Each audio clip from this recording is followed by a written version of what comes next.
Words, words, words. I'm so sick of words, laments Eliza Doolittle to Henry Higgins in My Fair Lady.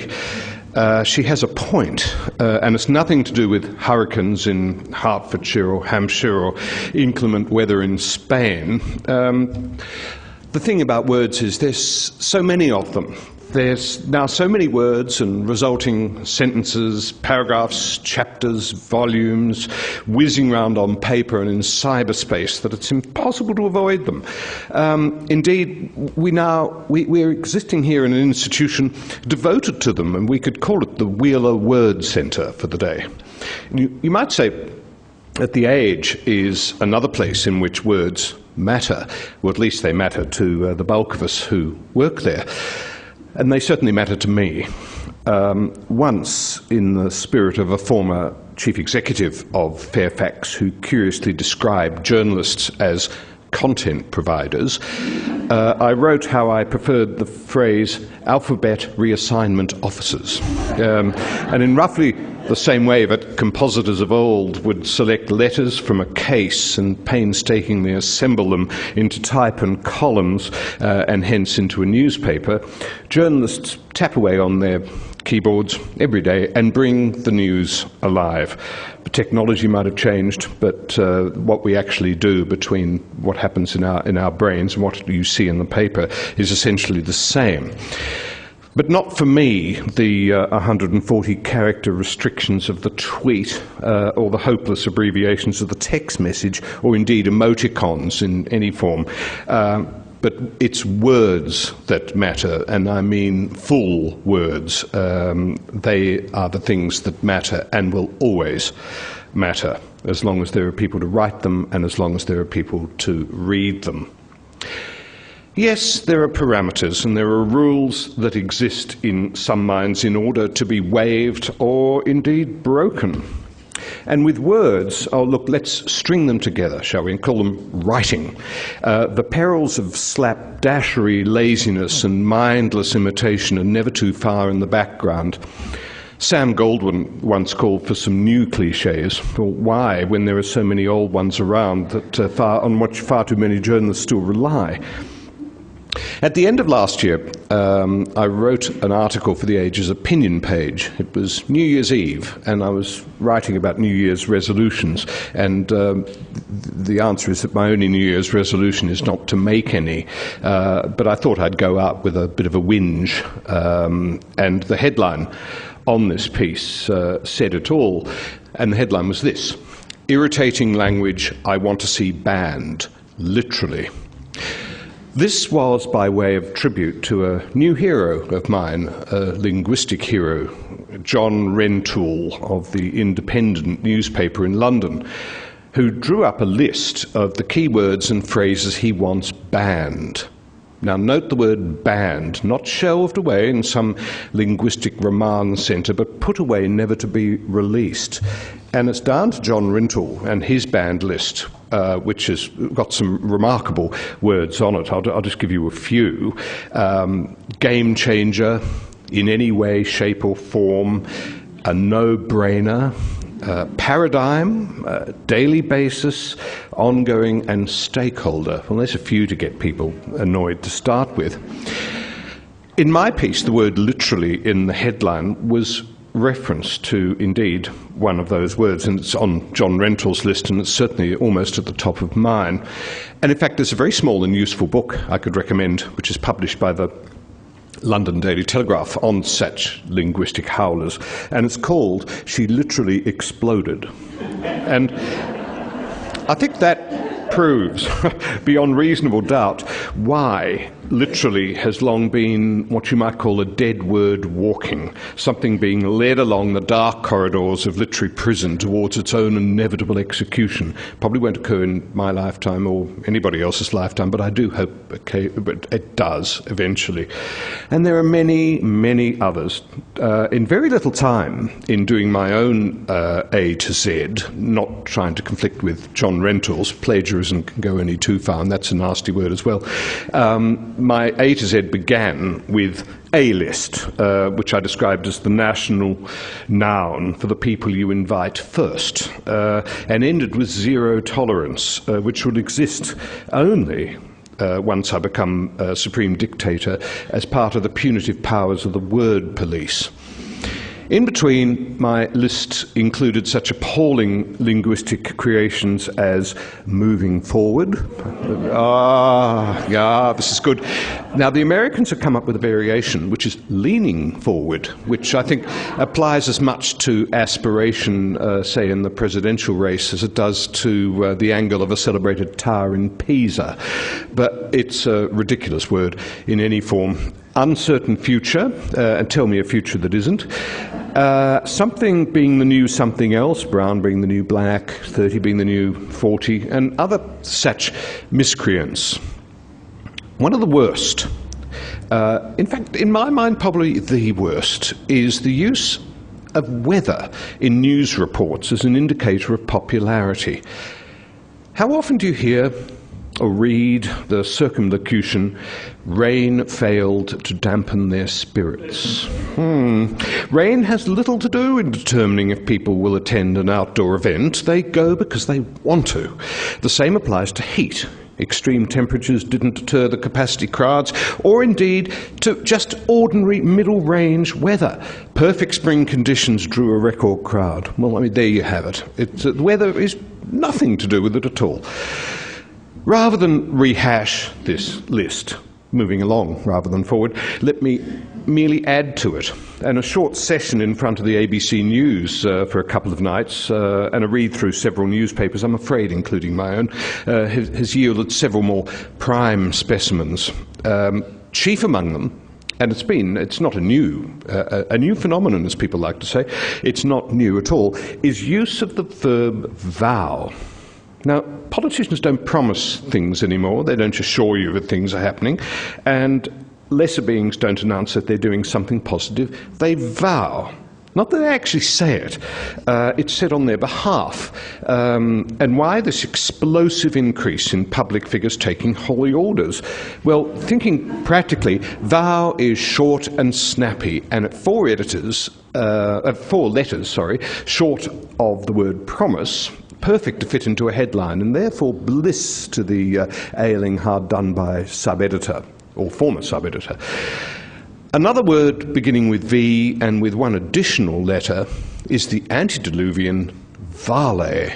Now, valet is not valet, or valet, as people might say. Its original meaning was farewell, and it's become the habit, and has been for years, again peculiar, I think, to sub-editors and to journalists who have too much space in an obituary, to put valet in a headline to lend distinction to the fact that an illustrious personage has died. Now, this is not to be confused, valet, with what I call the funeral intro, the intro being the first paragraph of any story that appears in print. And the funeral intro, well exploited by print and broadcast journalists, always begins in the abstract and, through employing metric repetition, continues to the definite. Thus, and I've made this up, but it's by no means dissimilar to ones you might have read or heard. They came from near and far. They came from across the world and across town. They came from all walks of life, rich and poor, celebrated and obscure, to say a final farewell to the man they knew simply as Bill, or you take your pick. It's at such solemn occasions that we encounter another syntactical hijacking, the use of the word emotional. Now, you have an emotional funeral, or emotions ran high at a council meeting. Emotions are probably running high in this room as I keep doing these words. What is disregarded is that not all emotions are strong enough to be noticeable. Stoicism is an emotion, but not one easily described. Also, grief is not always expressed by weeping, or indeed weeping openly, as journalists have it, but as a form of inward, non-perceptible expression. Using the word emotional is directly related to another phrase beloved of some reporters, the grim search for bodies. Now, cadaver hunting isn't one of nature's more delightful assignments, but do we always have to be reminded how grim it actually is? Origami, let me talk about that. That's not a bad word in itself, like haiku isn't a bad word, but origami has also invaded relentlessly, like Patterson's curse, the speech patterns of journalists. When there's a large and involved report, say a natural disaster or a leadership struggle, which are not actually one and the same thing, somewhere there'll be the headline, how the story unfolded. Now, I have a useful mental image here of the Age or the Australian or the Sydney Morning Herald forming themselves as if by magic, or being seen to some wonderful stopgap technology, forming themselves into paper swans and being set sail on Sydney Harbour past a paper opera house, probably. Whatever happened to the good old word develop or form? Interesting questions arise from the reoccurrence of various verbs in journalism. Why, for example, do police always swoop? They don't raid or invade or arrive. Or how is it that celebrities who do arrive, and celebrities, don't even start me on that one, that's a word so devalued as to be worth as much as the euro or the shekel. Anyway, celebrities arrive, they're never driven away, they're whisked away, as if they're egg whites. And as someone pointed out in the Saturday Age recently, in a really interesting piece, why do people lose their battle with diseases such as cancer when any battling is actually done on behalf of the patient rather than the patient actually doing the battle? Very sad it is, but it's something that's not actually that true. When I began in journalism, I was going to say more than 20 years ago, and I'll have to double that, I'm sorry. I'm bad with figures, even when it makes me look younger. But when I started in journalism, I was given what was called a style book. Now, this was at the old Herald in the building that's now MasterChef headquarters on the corner of Flinders Street. And the style book was quite small. It was rather like the Junior Woodchuck's guidebook in Donald Duck, but it contained everything. And among its more intriguing entries was this one: Nasi goreng, an Indonesian rice dish and no relation to the late Nazi, Goering. That helped a great deal.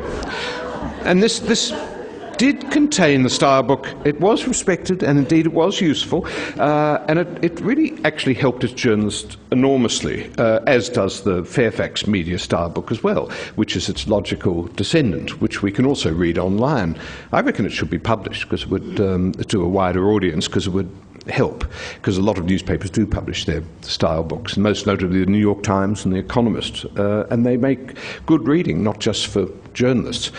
I digress, because the Herald style book devoted much space to words and phrases to avoid, and one of these was misuse of the word full, F-U-L-L, full, as in full military honours or full inquiry.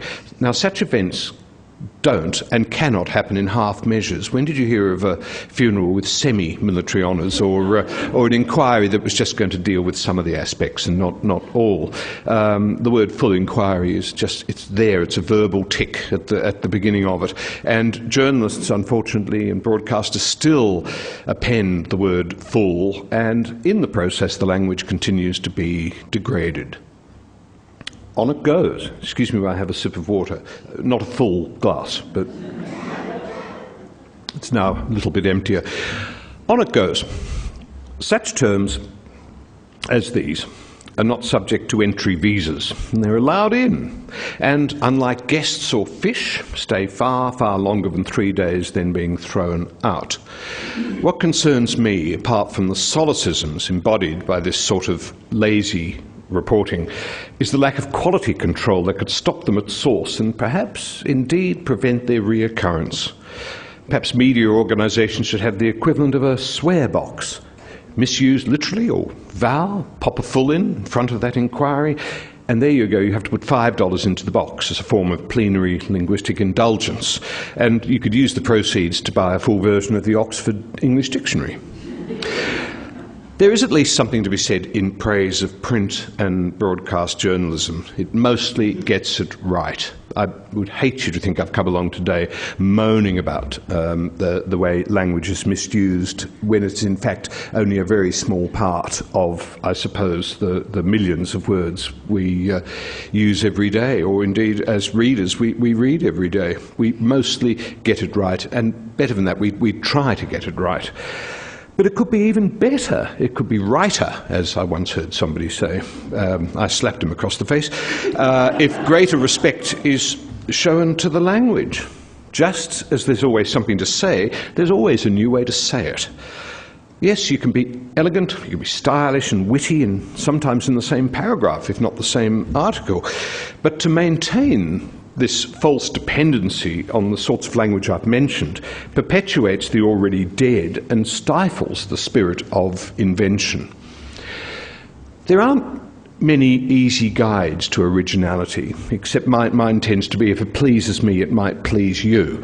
And I also take to heart the principle of Elmore Leonard, who at 85 still writes the best and the most vivid prose coming out of America. And he said this: "If it sounds like writing, I rewrite it." Before taking questions, and I hope you've got some good words out there, I'll leave you one of the finest quotes on sloppy journalism from the late Keith Waterhouse. Keith Waterhouse was a dynamic, wonderful English columnist and journalist and playwright. Wrote a play about Geoffrey Bernard called Geoffrey Bernard is Unwell. He wrote Billy Liar. But above all than that, he was a journalist, and a great one. And his book on style, which he wrote for the Daily Mirror and for its use of its journalists, then it went into a sort of samizdat circulation and then was published eventually, and I think is still a bestseller, pays particular attention to bad punctuation. Now, it's hard to get punctuation right, and a lot of people these days think an apostrophe is something not to be reckoned with, so they leave it out like the Germans do, or particularly commas. Zoe Caldwell once remarked that her mother used to write wonderful letters and then take a jug of punctuation and pour it over the page. Now, that's a phrase I wish I'd invented. Keith Waterhouse sort of went one better when he said this: "Never use commas to add distinction to a sentence that you would otherwise not care to introduce to your own mother." And I think the same applies to language in general.